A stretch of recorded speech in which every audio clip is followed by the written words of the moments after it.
my friends, it's Miss Brittany from the Amite Branch Library of the Tangipahoa Parish Library System. I welcome you guys to another virtual adventure club video. I'm so glad to have you guys today. Still missing you guys, so I hope you're still enjoying these videos. Please be sure to like, comment, and share them, especially if you end up picking up one of the grab and go bags and doing this fun craftivity at home. Now, before we get started on our craftivity for today, I just want to briefly tell you guys what we're going to be doing. So every March here at the library, we celebrate something called Women's History Month. And Women's History Month is us celebrating and honoring all of the women past and present who have done amazing things to help us live the way we do here in the United States. Now, you may have some really strong, powerful women in your life, whether it's your mom, your grandma, your sister, a teacher, a librarian. I know for me, my mom is just everything to me. She's literally my superhero, and I know she got that way from her mom. So I hope that one day I can be like them. They are just really strong, positive, inspiring women. Now, it could be, like I said, somebody you know in your life who's just really sweet, awesome, fun, just somebody you really would like to be like.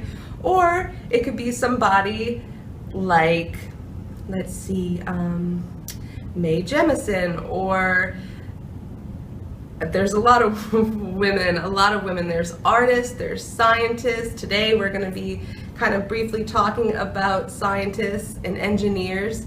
There's a lot of women that we celebrate. Maya Angelou, all kind of women, Harper Lee, writers, just a whole bunch of women to celebrate, doing really awesome things for us women and just for everybody in general.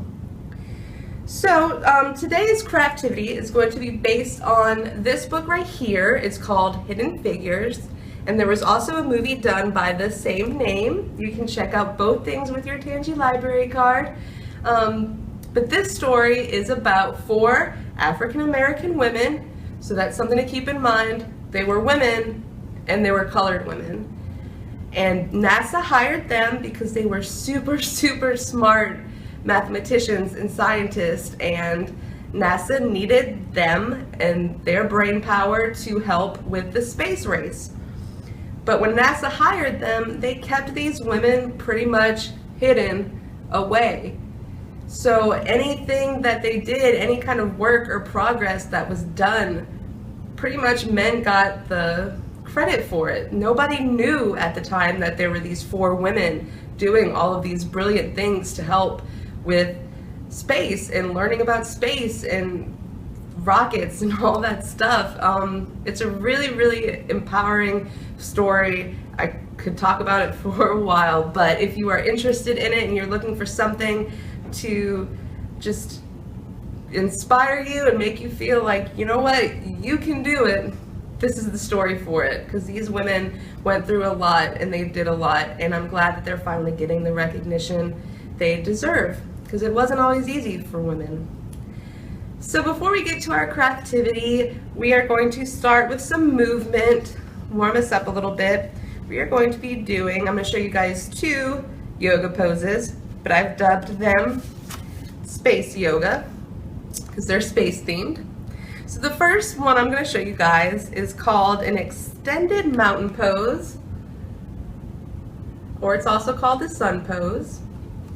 So normally you'd be standing up straight, just stand up straight as you can with a straight back, and you're gonna put your arms all the way up, pointed like this, all the way up, and pretty much what you do, you can lean your head back to try to just stretch as much as you can. And you're gonna feel your arms starting to warm up, your body starting to warm up, just like the sun warms us up. And you can hold it as long as you would like. It feels really, really good, especially in the morning. So the next one I'm going to show you guys is very similar. It's called the Crescent Moon pose. And if you're familiar with what a crescent moon is, you can kind of maybe get an idea of what this pose is going to look like. Now this one is very similar to the sun pose. We'll start by, we'd be standing up straight with those arms up, and then just like a crescent moon, we're gonna curve our bodies over a little bit one way, and then we'll come to center. Ooh, and we'll do it a little bit the other way. And you can probably tell by my face that it's a really good stretch, even in the chair. So that's the crescent moon pose. Whew. And now my arms definitely feel stretched enough to do this craftivity with you guys.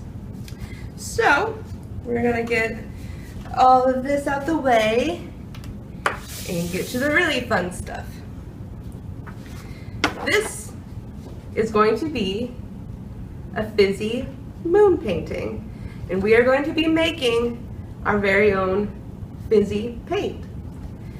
So if you're in the Amite area, you can pick up a grab-and-go bag with everything you need already in here, except for the vinegar. The only thing you'll need from home is some vinegar, because we need vinegar to react with our baking soda. And if you've seen any of the other Adventure Club videos, you know by now that Miss Brittany likes things that react and fizz and explode. So our paint will be exploding, but if done right, it should fizz. But if you can't pick up a bag, you should be able to do this at home too. You don't even need the black paper, you could just do it on regular paper. All you would need at home is a paintbrush, baking soda, vinegar, and really whatever color paint you want.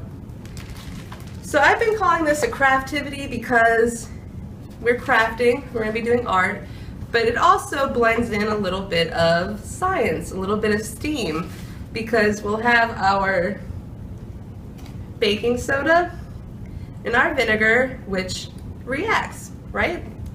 So, in order to do this, I have this one already done so I can show you guys how it fizzes after, because it does need to dry. But to get started, you'll take your your black piece of paper. You'll have some water in a cup so you can rinse your brush if you need to.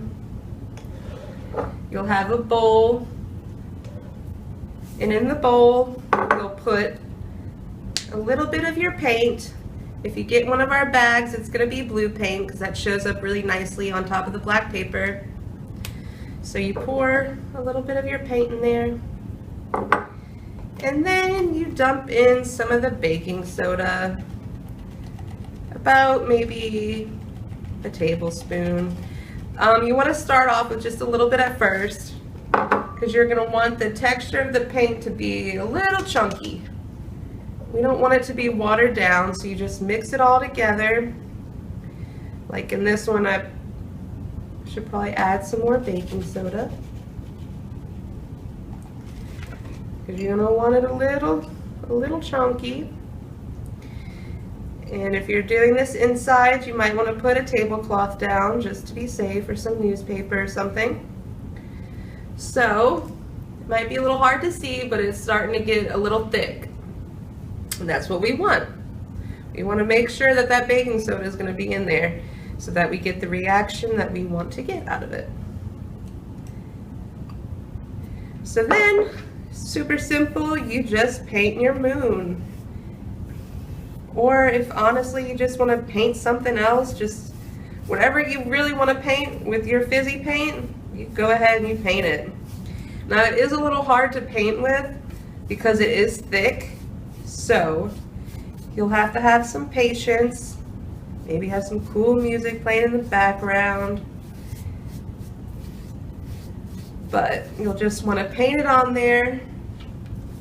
Make sure you get some good thick spots, that way you can see the paint fizz whenever it's time to make it fizz. So, for time's sake, I won't finish this one, but you would just finish your moon, make a good old nice moon shape, and then what you could do while it dries is you could take either a crayon or a piece of chalk. I use chalk because it gives it a really cool effect on the black paper. And you would just draw you some stars, some little galaxies. That's why I like the chalk, 'cause the dust kind of forms some cool little galaxy looking things. And then you finish your painting. It doesn't take too long to dry, but you will need to let it dry. Then once it is dried, the fun part comes. You're gonna wanna put your vinegar in a little spray bottle like this, and you just spray the paint. And hopefully you guys can see it, but it starts to fizz up, and it just looks so cool. I love it. You could do different colors, see how different colors turns out when it fizzes. You can do flowers or just any kind of scene really with any colors of paint, but it makes the paint fizz and it gives it a really cool effect. And I'm sure if you let that dry, it would really look neat. So it's just a fun little way of tying science in with art. You can play around with it. That's what makes these crafts so fun. And like I said, if you do this craftivity, please feel free to leave a picture under the video. And we also have a bunch of other really cool books to learn about some amazing women. This one's called Shaking Things Up, 14 Young Women Who Changed the World. Young women, older women, all of it. So we miss you guys. We hope you guys are staying safe. Please don't forget to use our Facebook page to interact with us, and the branches are open for browsing. So please come see us to get some of these awesome materials and some fun crafts. And I'll see you guys next time. Bye.